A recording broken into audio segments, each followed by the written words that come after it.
Bonjour, je suis Sophia. Je m'appelle Emma Anderson, et j'ai appris très tôt que, dans une famille de surdoués, être la plus jeune signifiait que vous étiez soit invisible, soit la risée de tous. Dans la famille Anderson, j'étais les deux. Mon frère Marcus était l'enfant prodige. Consultant en management, diplômé d'un MBA de Harvard.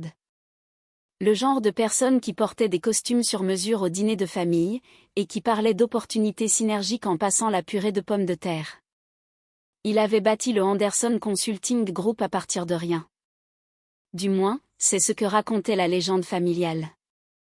5 ans d'activité, 23 employés, des clients dans 3 États. Maman l'appelait son visionnaire. Papa l'appelait l'avenir de cette famille. Eux m'appelaient la créative, ce qui, dans le langage de la famille Anderson, signifiait la déception. J'étais diplômée d'une université publique avec une licence en design graphique. Je travaillais en freelance. Je vivais dans un modeste appartement dans le quartier des Arts. Je conduisais une Honda Civic vieille de 7 ans. Lors des réunions de famille, je souriais poliment pendant que Marcus monopolisait l'attention, décrivant son dernier projet de transformation d'entreprise tandis que tout le monde buvait ses paroles. Ce qu'il ne savait pas, ce que j'avais délibérément caché pendant 3 ans, c'est que j'avais bâti quelque chose, moi aussi. Ça a commencé modestement, un projet de design en freelance pour une start-up technologique qui ne pouvait pas se payer une véritable agence. Ils m'ont payé en actions au lieu d'argent. La start-up a explosé. Ma petite participation valait soudain 340 000 $. J'ai réinvesti, encore et encore. J'ai étudié tout ce que je pouvais sur l'investissement providentiel, le capital risque, le développement stratégique des entreprises. J'avais un don pour repérer les entreprises sur le point de percer. En 2 ans, mon portefeuille avait atteint 8,2 millions de $. La 3e année, je gérais 31 millions de $ d'investissements stratégiques répartis dans 17 entreprises. J'opérais sous le nom d'une LLC. J'utilisais des sociétés d'investissement comme intermédiaires.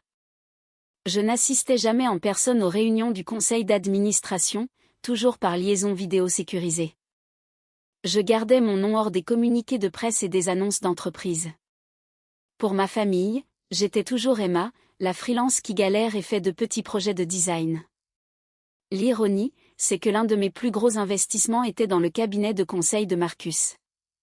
Il y a 3 ans, le Anderson Consulting Group était en pleine hémorragie financière. Marcus s'était trop étendu, embauchant trop vite et dépensant sans compter pour un bureau en centre-ville qui coûtait 28 000 $ par mois. Il était à 3 mois de la faillite quand un mystérieux investisseur est apparu, offrant 3,2 millions de $ de capital en échange d'un statut d'associé commanditaire. Pas de droit de vote, pas de contrôle opérationnel, juste des rapports financiers trimestriels. Marcus était assez désespéré pour accepter sans poser trop de questions. Cet investisseur, c'était moi. J'avais fait transiter l'argent par 2 sociétés d'investissement et une structure de capital investissement si complexe que les propres avocats de Marcus ne pouvaient pas remonter jusqu'à mon nom. J'avais observé depuis l'ombre comment mon capital sauvait son entreprise. J'avais lu chaque rapport trimestriel. J'avais vu comment il s'attribuait le mérite d'avoir redressé l'entreprise grâce à sa vision stratégique, alors que c'était mes 3,2 millions de $ qui lui permettaient de rester ouvert. Je ne l'ai jamais dit à personne. Ce n'était pas une question de revanche. C'était une question d'observer Bernie et d'attendre. Le point de rupture est survenu à la fête du 65e anniversaire de papa. Toute la famille élargie était là. Tante, oncle, cousins, amis de la famille. Marcus venait de conclure un contrat majeur avec un client du Fortune 500. Il était l'homme du moment, une coupe de champagne à la main, décrivant ses tactiques de négociation devant 40 personnes qui l'écoutaient avec admiration. J'étais assise dans un coin, sirotant un verre de vin, quand tante Patricia s'est approchée.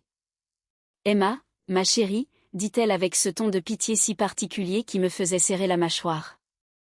« Tu fais toujours tes petits projets de design ? » « Je travaille sur quelques trucs », ai-je répondu d'un ton neutre. « C'est bien.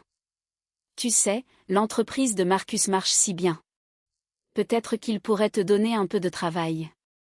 Tu pourrais concevoir ses cartes de visite ou quelque chose comme ça. » Avant que je puisse répondre, Marcus est apparu, passant son bras autour de l'épaule de Patricia.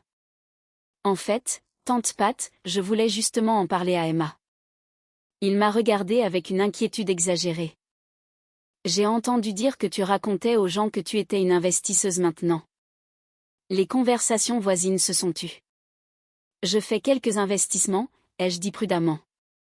Marcus a ri, non pas méchamment, mais avec cette condescendance particulière de grand frère, qui blessait plus profondément que la cruauté. Emma, j'apprécie l'ambition, mais tu devrais faire attention à la façon dont tu te présentes.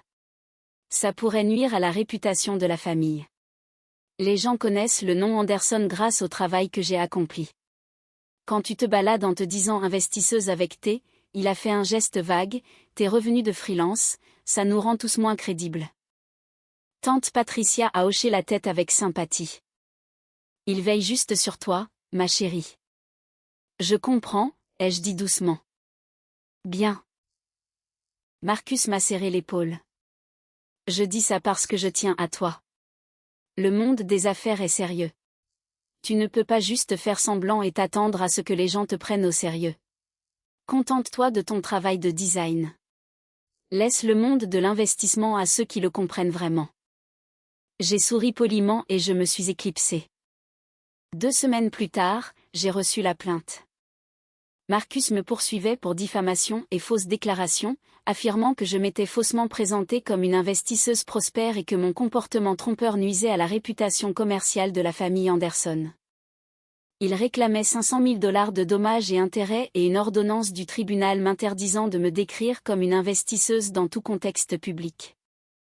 La requête comprenait des témoignages de membres de la famille confirmant que je n'étais qu'une designer freelance, des copies de mon modeste bail d'appartement, des photos de ma vieille Honda, et un argumentaire détaillé selon lequel mes affirmations de succès en investissement étaient des inventions évidentes, conçues pour élever son statut par association avec les réalisations commerciales légitimes des Anderson.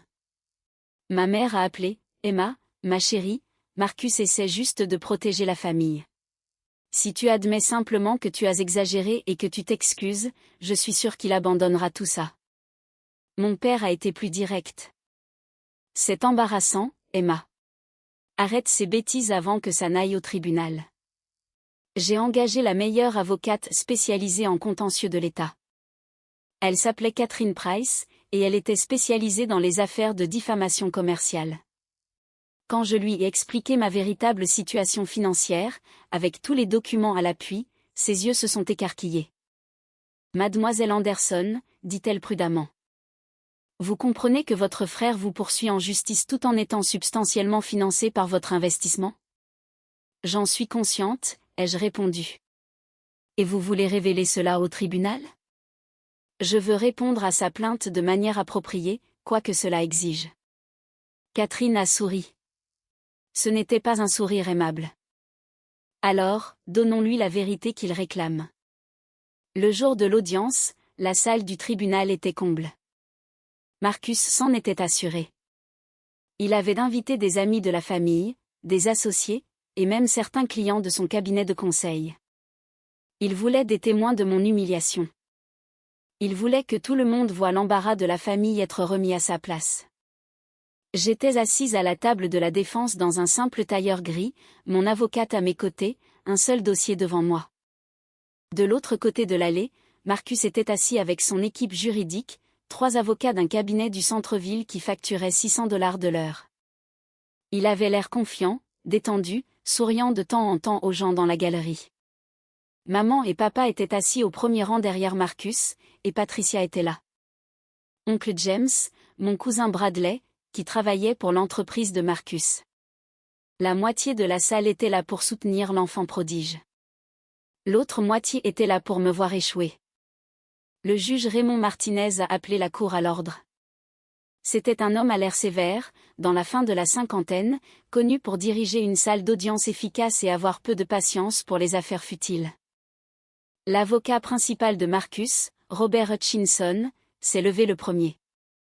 Il avait les cheveux argentés, un costume cher, le genre d'avocat qui dégageait l'autorité. Votre honneur, commença Hutchinson, cette affaire est simple. Le plaignant, Marcus Anderson, a bâti une entreprise de conseil réputée sur 5 ans grâce à son dévouement et son expertise.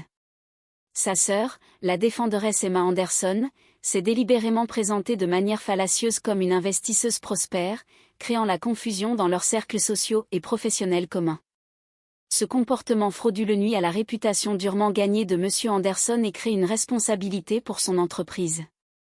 Nous demandons des dommages et intérêts et une injonction pour empêcher toute nouvelle fausse déclaration.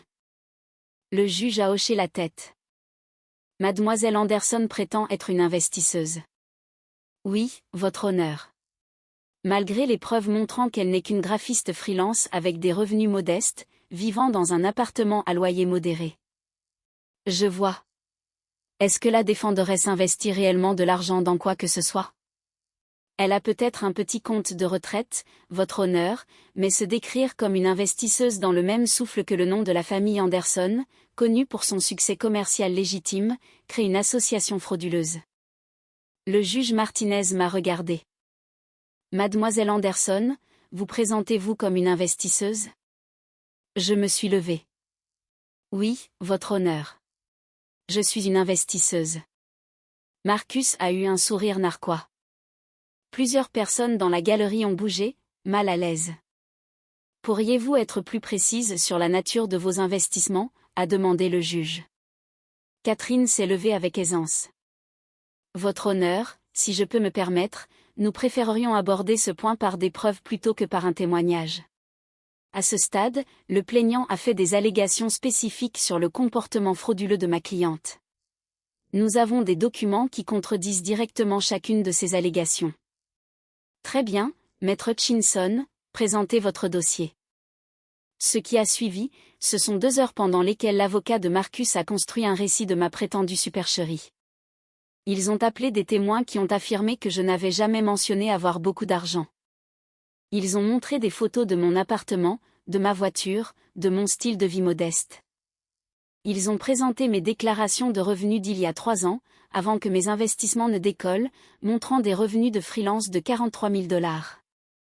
Ceci, a déclaré Hutchinson de façon théâtrale, n'est pas une investisseuse. C'est quelqu'un qui vit un fantasme, et ce fantasme nuit à la réputation légitime de mon client. Puis, ils ont appelé Marcus à la barre. Mon frère s'est avancé avec la confiance de quelqu'un qui avait déjà gagné. Il a décrit comment il avait bâti son cabinet de conseil grâce à sa propre vision et à son travail acharné. Il a parlé de la réputation de la famille Anderson. Il a expliqué à quel point il était embarrassant que des associés lui posent des questions sur sa sœur investisseuse, alors que tout le monde pouvait voir que je joignais à peine les 2 bouts.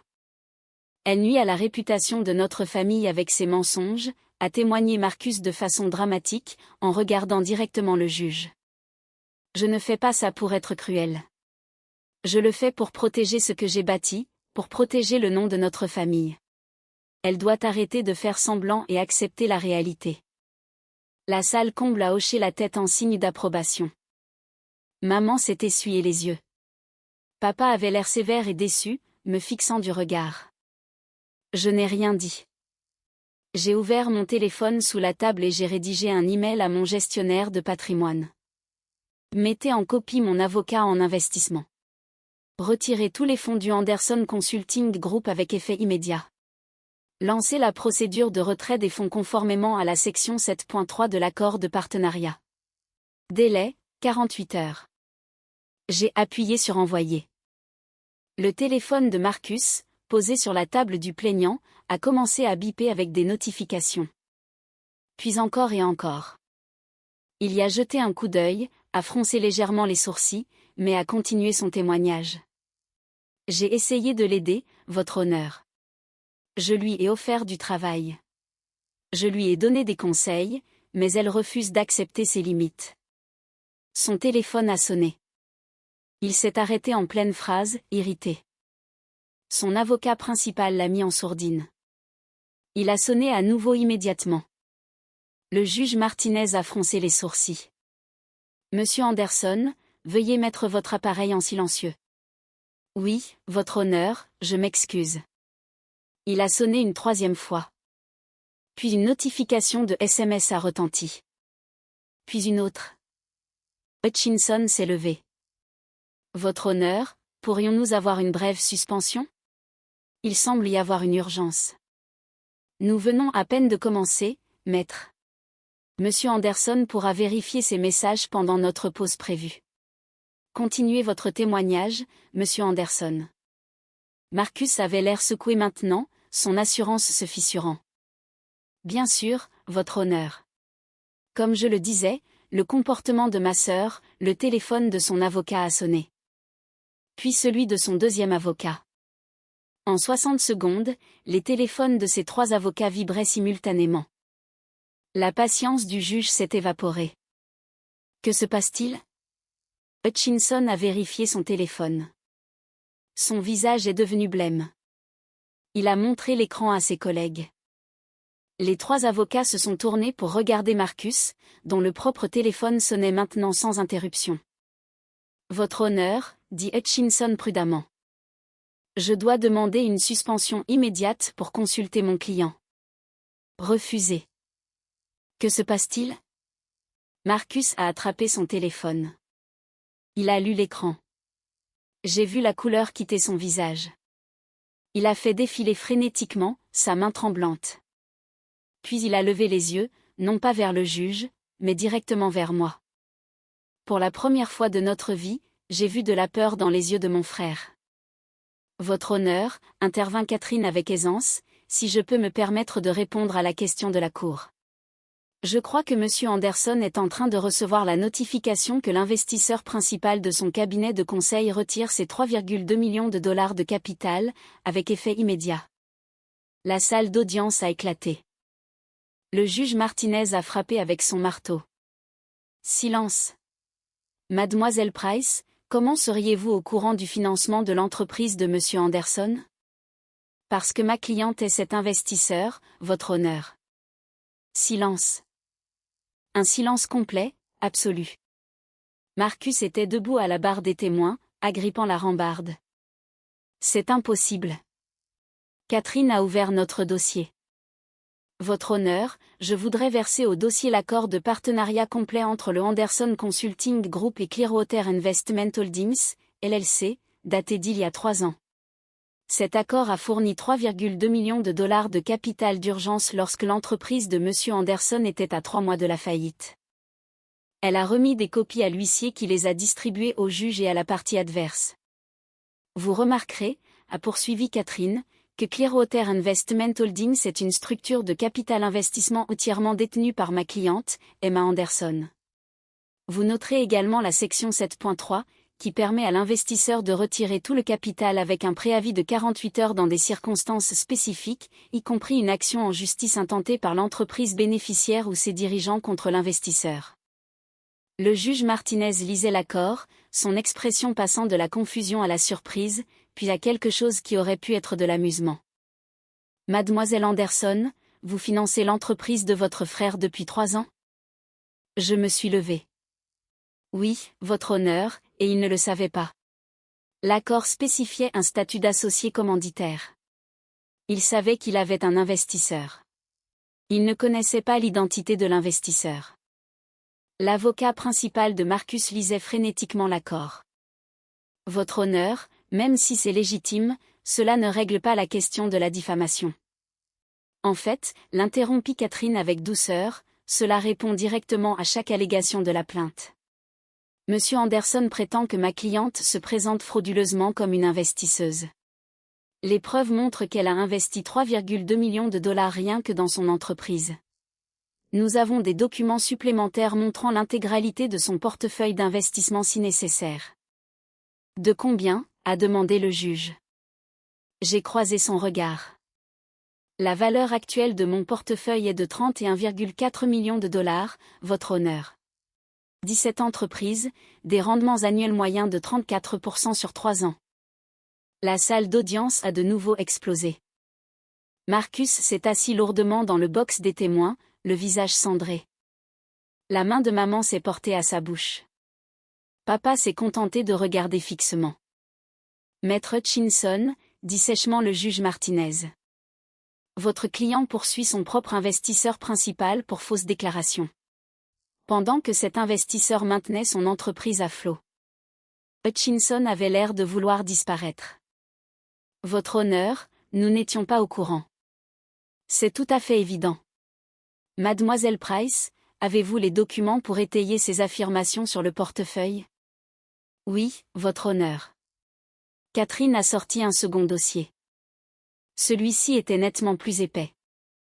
Rapport d'investissement trimestriel, relevé bancaire, document de la LLC, position en action, et évaluation par des tiers. Le tout certifié par Grant Thornton LLP. Le juge a examiné les documents. Le silence s'est étiré. Le téléphone de Marcus n'arrêtait pas de sonner. Ses avocats se sont regroupés en chuchotant, jetant des regards désespérés à leurs clients. Finalement, le juge Martinez a levé les yeux. Monsieur Anderson, avez-vous effectué la moindre vérification préalable sur la situation financière réelle de votre sœur avant d'intenter ce procès? Marcus a ouvert la bouche, puis l'a refermée. Votre honneur, il semblait évident qu'elle ne pouvait pas, vous avez supposé, a dit le juge d'un ton plat. Vous avez regardé sa voiture et son appartement et vous avez supposé. Puis, vous l'avez poursuivi pour diffamation, en vous basant entièrement sur vos suppositions. Votre honneur, a tenté désespérément Hutchinson, même si elle a de l'argent. La plainte portait sur l'atteinte à la réputation. La plainte affirmait qu'elle se présentait frauduleusement comme une investisseuse. Les preuves montrent qu'elle est une investisseuse très prospère qui finançait anonymement l'entreprise du plaignant. Il n'y a pas de fraude ici, maître Hutchinson. Il y a juste un homme qui n'a pas pris la peine de vérifier ses accusations avant de traîner sa sœur au tribunal. Catherine a parlé doucement. Votre honneur, nous sommes prêts à déposer une demande reconventionnelle pour poursuite abusive, abus de procédure, et pour les dommages commerciaux causés par le fait d'avoir été forcés de retirer notre investissement pour protéger les intérêts de notre cliente. La tête de Marcus s'est relevée d'un coup. Dommages commerciaux? Le procès de Monsieur Anderson a déclenché la clause de retrait. En poursuivant son propre investisseur, il a forcé l'effondrement de la structure du capital de son entreprise. Nous estimons les dommages à environ 1,8 million de dollars en coûts d'opportunité, frais juridiques et dépenses de restructuration de portefeuille. C'est de la folie, a dit Marcus, la voix brisée. Tu ne peux pas juste, si, je peux, ai-je dit doucement. C'était la première fois que je m'adressais directement à lui. Tu m'as poursuivi pour avoir été honnête sur ce que je fais.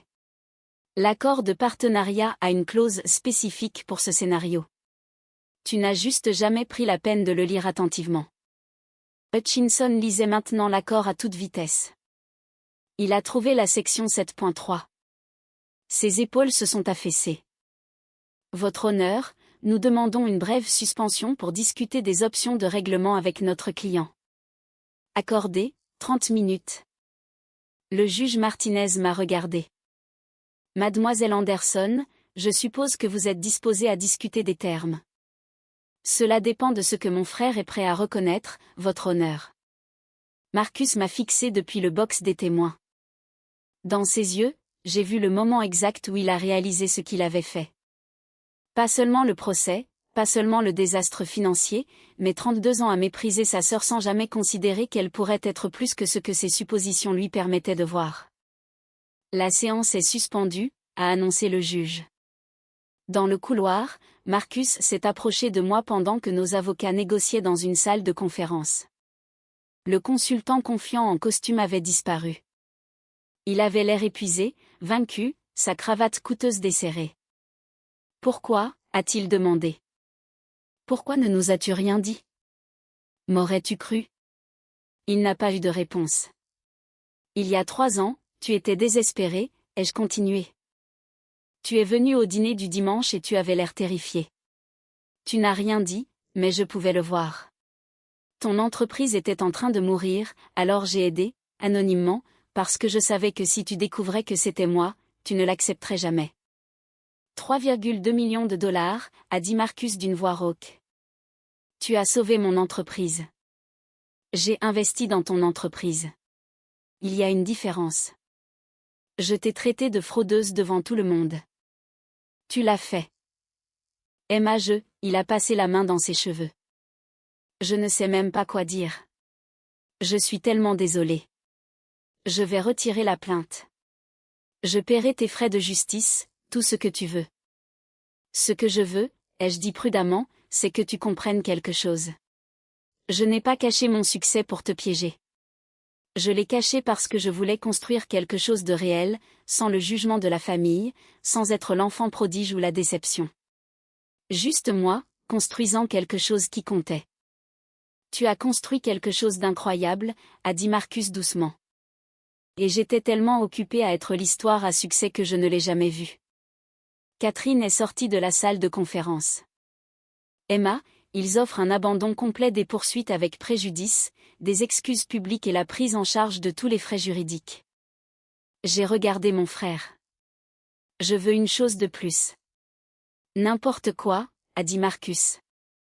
Je veux récupérer mes 3,2 millions de dollars, un retrait complet selon l'accord, mais je te donne 6 mois au lieu de 48 heures.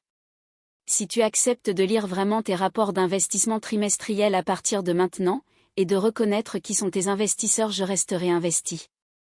Des conditions différentes, un partenariat transparent, tu reconnais publiquement mon rôle, j'obtiens des droits d'observatrice au conseil d'administration, et tu arrêtes de m'appeler la créative, comme si c'était un lot de consolation.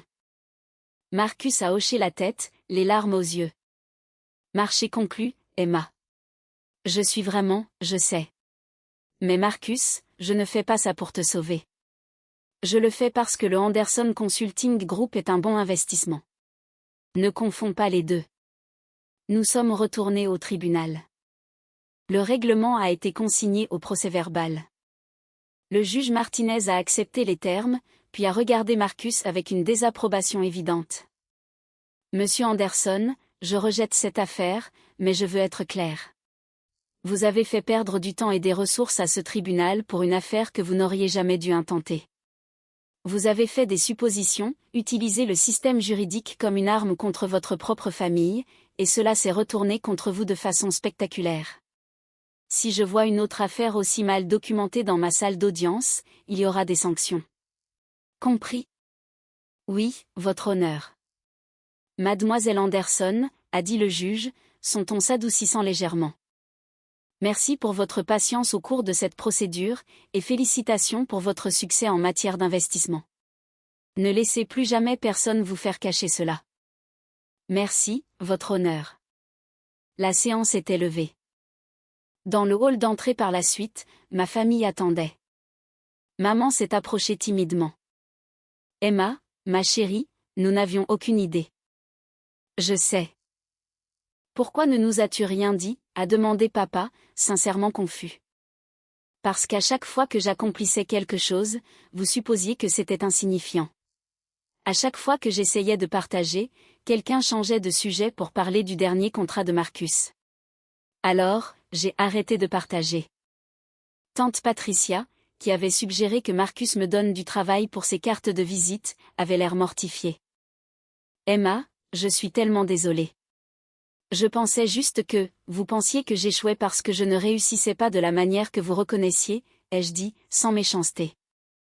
Ce n'est pas grave. Mais peut-être qu'à partir de maintenant, demandez aux gens comment se passe leur vie au lieu de supposer. 6 mois plus tard, le rapport trimestriel du Anderson Consulting Group comprenait une nouvelle section, investisseurs stratégiques. Mon nom apparaissait en premier, avec le montant de mon investissement et mon statut d'observatrice au conseil. Marcus a envoyé le rapport avec une note manuscrite, premier rapport trimestriel que je lis vraiment en 3 ans. Merci de ne pas avoir baissé les bras avec moi, même quand j'avais baissé les bras avec toi. Je l'ai encadré et accroché dans mon bureau. Le bureau en centre-ville que j'ai finalement cessé de cacher, juste à côté de mon article Forbes 30 Under 30 de la même semaine. La réputation de la famille Anderson a survécu sans problème. Il a juste fallu faire de la place pour 2 histoires à succès au lieu d'une seule. Et j'ai gardé ma Honda Civic. Certaines choses ne sont pas une question d'apparence. Certaines choses consistent à se souvenir d'où l'on vient, et de qui l'on est devenu quand personne ne regardait.